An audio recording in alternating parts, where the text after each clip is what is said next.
Welcome back to Mad Hatter's Civil War history. Today we examine a hero who always seems to have controversy surrounding his accomplishments. Much of this hero's notoriety came after the final shots had been fired, when memories were challenged and the fog of war clouded the mind. His accomplishments were never challenged, but the circumstances behind them have been given much scrutiny since the battle's final shots had been fired. Joshua Lawrence Chamberlain was born on September 8, 1828, in Brewer, Maine. He was the eldest of 5 children in a family with a strong military tradition. His great-grandfather fought in the Revolutionary War, his grandfather in the War of 1812, and his father served in the Maine militia. Chamberlain attended Bowdoin College, graduated in 1852, and later studied at Bangor Theological Seminary. He returned to Bowdoin as a professor, teaching rhetoric and modern languages. In 1855, he married Frances Fanny Caroline Adams, and they had 5 children together. Joshua Lawrence Chamberlain, a Union general during the American Civil War, played a significant role in the Battle of Petersburg. On June 18, 1864, Chamberlain led a charge against Confederate positions and was severely wounded. Despite his injuries, he continued to command his troops, demonstrating remarkable bravery and leadership.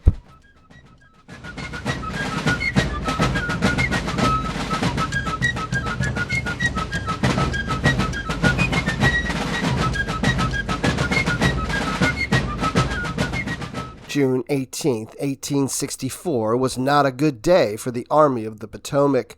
Lieutenant General Ulysses S. Grant had ordered another series of assaults against the Confederate lines at Petersburg, Virginia, hoping to capture the city before General Robert E. Lee could fully reinforce the thinly held Confederate trenches. Grant had about 67,000 men at his disposal to 20,000 for the rebels, but confusion, miscommunication, and the Confederates' adept juggling of reinforcements doomed the Union onslaught.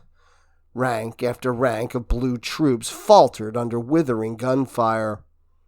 The Second Battle of Petersburg, which had opened on June 15th, would end in Northern defeat and the beginning of a protracted siege that would last for months.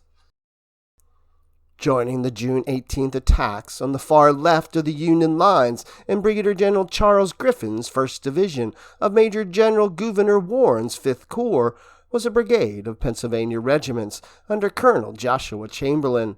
The 121st, 142nd, 143rd, 149th, 150th, and 187th. Chamberlain was already famous in the Army of the Potomac for his Little Round Top heroics at the Battle of Gettysburg the previous July, and when he returned to active duty in April of 1864, after an extended illness, he was given command of the Keystone States regiments. As the brigade struggled ahead, its standard-bearer went down with a wound. Chamberlain grabbed the banner, and as he urged his men forward, a Minié ball slammed into his pelvis. I was standing so firmly on the ground at the time that I did not fall at first, Chamberlain recalled. I thrust the point of my sword into the ground and balanced myself over the hilt and held myself in that position until the men of the first line had passed in charge. I knew if they saw their leader fall, it would discourage them. So with rigid features I held myself up, although helpless in all other ways. They saw me standing there like a statue, leaning on my sword, but did not dream that I had received a mortal wound. When Grant heard of the colonel's grievous wound, he promoted Chamberlain to brigadier general on June 20th. Chamberlain's gallantry is undisputed. There are, however, 2 competing views on the location of the June 18th attack that nearly killed him.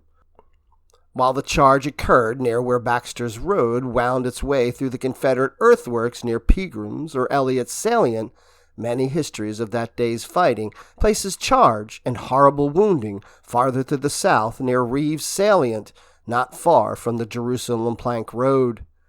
Where did the second interpretation come from? from Chamberlin himself, it turns out, presenting an interesting case study of how cloudy memory can impact history. Chamberlin had recalled the events 35 years after the attack in an 1899 memoir, The Charge at Fort Hell.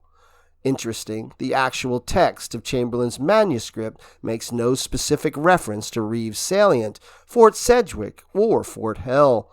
Only the title alludes to this location. Chamberlin claimed the brigade charged and carried the position that subsequently became Fort Sedgwick, also known as Fort Hell, after which the brigade advanced from the south along the Jerusalem Plank Road against the permanent Confederate works at Reeves' Salient under murderous, enfilading fire from Fort Monroe to the west. But Fort Sedgwick did not exist when Chamberlin made his famous charge. Perhaps he was confused, or perhaps his intent was to offer a general point of reference with which others could connect, given the site's subsequent notoriety.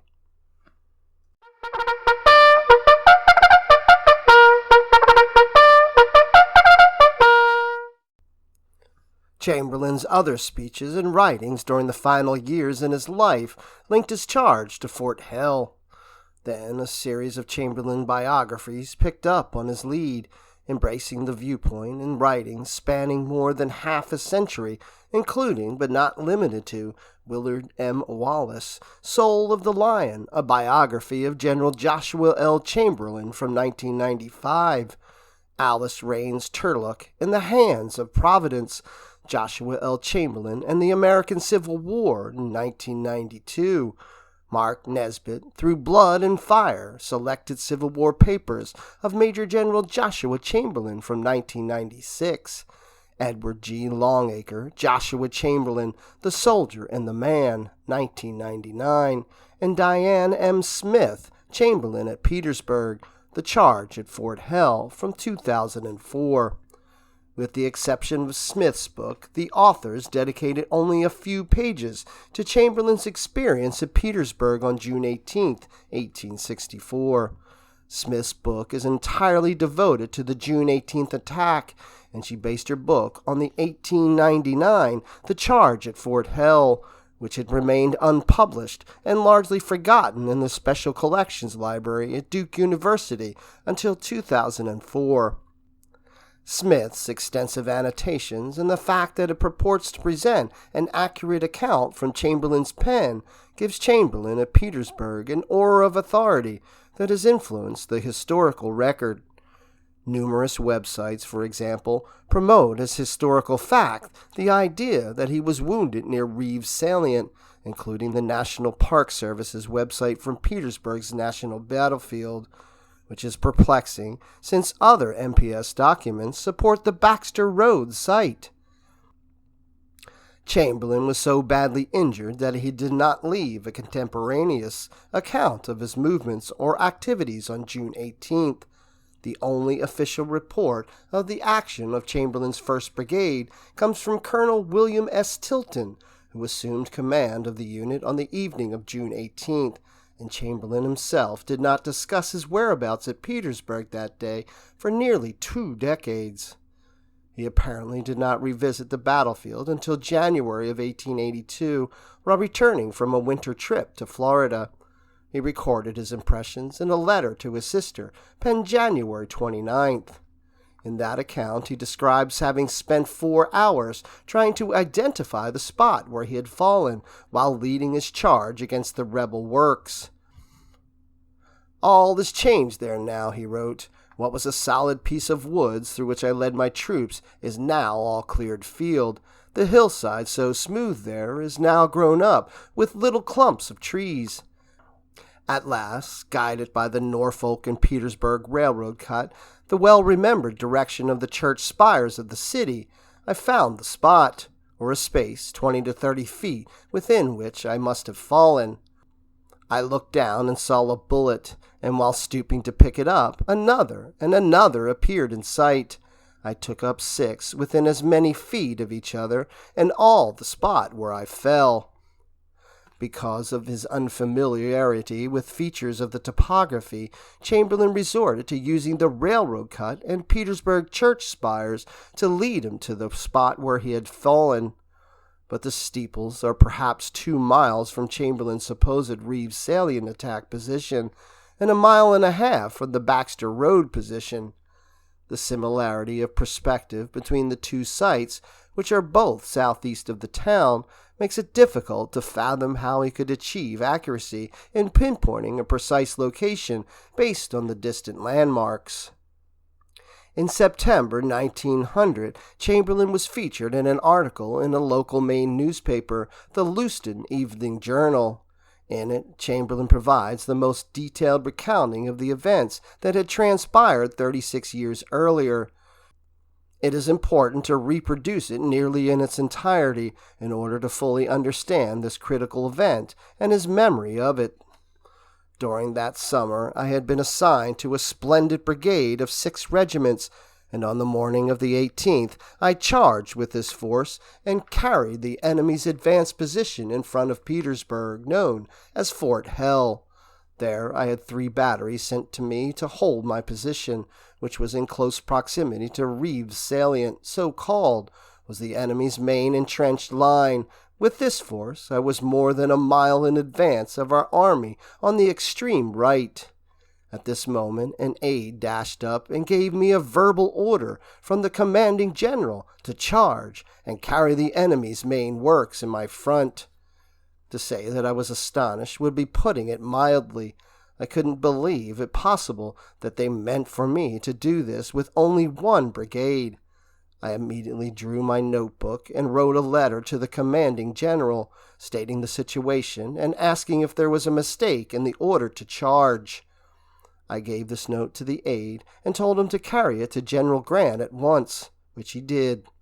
It was an audacious thing for me to do, and after the message was gone, I began to realize that I had risked my shoulder straps. It was a virtual disobedience of orders to attack an enemy, which under any circumstances is a hazardous thing to do. I expected to be placed under arrest at once, so I communicated to my subordinate officers, informing them of my probable immediate arrest and removal. In a short time, the staff officer who had taken my message to the general commanding the army returned. Instead of placing me under arrest, as I expected, he said that the general approved my course and the advice contained within my message. He also said that the whole army would attack at once, but from my advanced position it would be necessary for me to lead the assault.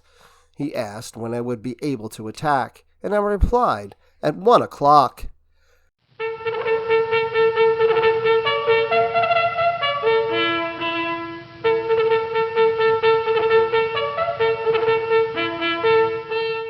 Chamberlain still had a copy of the letter he wrote to Grant, and transcribed it in its entirety for the newspaper. Lines before Petersburg, June 18, 1864. I have just received a verbal order, not through the usual channels, but by a staff officer unknown to me, purporting to come from the general commanding the army, directing me to assault the main works of the enemy in my front. Circumstances lead me to believe the general cannot be perfectly aware of my situation, which has greatly changed within the last hour. I have just carried a crest, an advanced artillery post occupied by the enemy's artillery, supported by infantry. I am advanced 1 mile beyond our own lines, and in an isolated position. On my right, a deep railroad cut, my left flank in the air, with no support whatsoever. In my front, at close range, is a strongly entrenched line of infantry and artillery, with projecting salients right and left, such that my advance would be swept by a crossfire, while a large fort to my left enfilades my entire advance, as I experienced in carrying this position. In the hollow along my front, close to the enemy's works, appears to be bad ground, swampy, boggy, where my men would be held at great disadvantage under destructive fire. I have got up 3 batteries, and I am placing them on the reverse slope of this crest to enable me to hold against expected attack. To leave these guns behind me unsupported, their retreat cut off by the railroad cut, would expose them to loss in case of our repulse. Fully aware of the responsibility I take, I beg to be assured that the order to attack with my single brigade is with the General's full understanding. I have here a veteran brigade of 6 regiments, and my responsibility for these men warrants in wishing assurance that no mistake in communicating orders compels me to sacrifice them. From what I can see of the enemy's lines, it is my opinion that if an assault is to be made, it should be nothing less than the whole army. Chamberlain then continued his letter to the paper. At 1 o'clock, I sounded the signal and moved my brigade in lines of battle in front of my guns. The moment they could do so, the batteries opened an awful fire over our heads. The enemy replied with every missile known to war at the pistol's range. We were also enfiladed by the heavy guns from Fort Mahone, or Fort Damnation as the boys called it. It was a case where I felt my duty to lead the charge in person and on foot. My flag-bearer had been shot dead at once. I picked up the flag, a red Maltese cross on a white field, and with my entire staff went forward. At the foot of the slope between us and the rebel works, we struck soft, spongy ground, where I saw that my men could be caught. Accordingly, I faced towards them and ordered an oblique to the left. As no mortal voice could be heard in such an uproar of fire, I was waving my saber and flag in that direction I wished my men to take, when a Minié ball of the 10,000 that were darkening the air struck me as I was half facing to give this command. The ball entered the front of my right hip joint, passing clear through my body and coming out behind the left hip joint.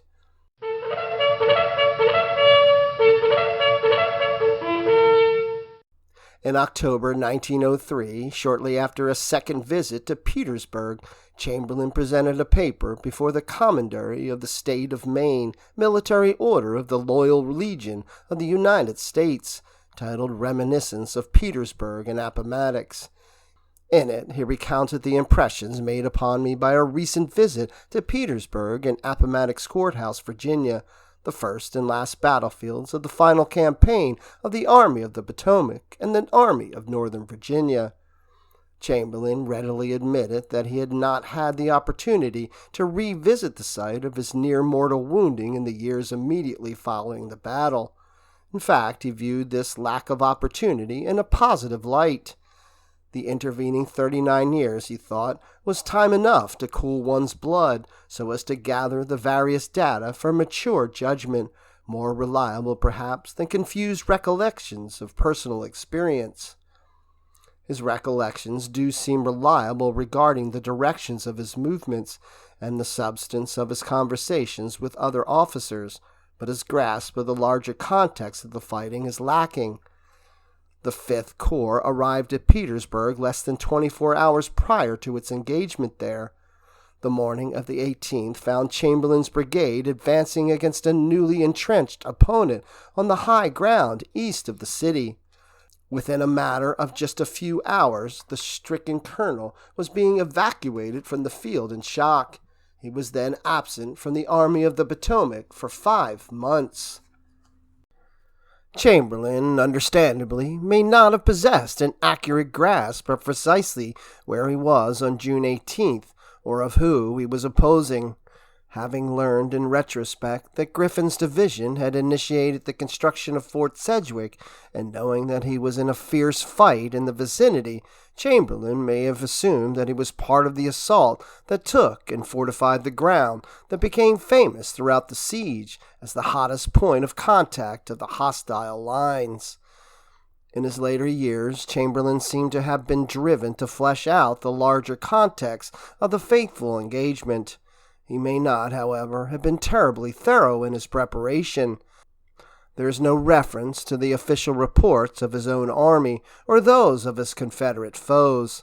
There is no mention of an extensive correspondence with fellow officers to clarify specific details. There is no evidence of his having spent time consulting historical maps that survive to this day. During the 1903 visit, Chamberlain did go to the trouble of touring the battlefield with a local guide, consulting a lone, worn Confederate map, collecting souvenir bullets, and exchanging reciprocal experiences with an anonymous old Confederate officer who may or may not have opposed him on the field of combat. His role, however, seems to have been more of a spectator and casual sightseer rather than that of researcher. With the benefit of the supplemental information acquired on the second visit, Chamberlain composed a speech for the enlightenment and entertainment of comrades and admirers at the assembly. Given the purpose of the manuscript, it is not necessarily the most reliable of historical primary source documents. In reminiscence, he speaks of his proximity to the Jerusalem Plank Road. He tells of his brigade having taken and fortified ground that afterwards became strongly entrenched under the name of Fort Sedgwick. He mentions having confronted the infantry of Major General Joseph B. Kershaw's Mississippians, Georgians, and South Carolinians, as well as the Alabama troops, who had replaced Major General Bushrod Johnson's division in the trenches early the previous evening. Review of historical record will show that Kershaw relieved Johnson on the evening of June 18th, not June 17th. Each of these points becomes highly debatable as one carefully considers the historical record. The details of Chamberlain's own account of his actions on June 18th regarding terrain, direction, and distance of movements, landmarks, artillery placements, etc., conflict with his interpretation. Abundant external contemporaneous testimony from multiple other sources also seem to render untenable the scenario of an attack by Chamberlain's brigade on Reeves' salient from the south along the Jerusalem Plank Road. The evidence strongly suggests that Chamberlain's own false premise conceived the myth that has come down to us, a myth perpetuated throughout faithful repetition by a long line of biographers over many decades. Thanks for watching this episode of Mad Hatter's Civil War History. Like, follow, and click the bell for notifications to ensure you see all the latest content. As always, let me know if there's any other important events of the American Civil War you would like me to address.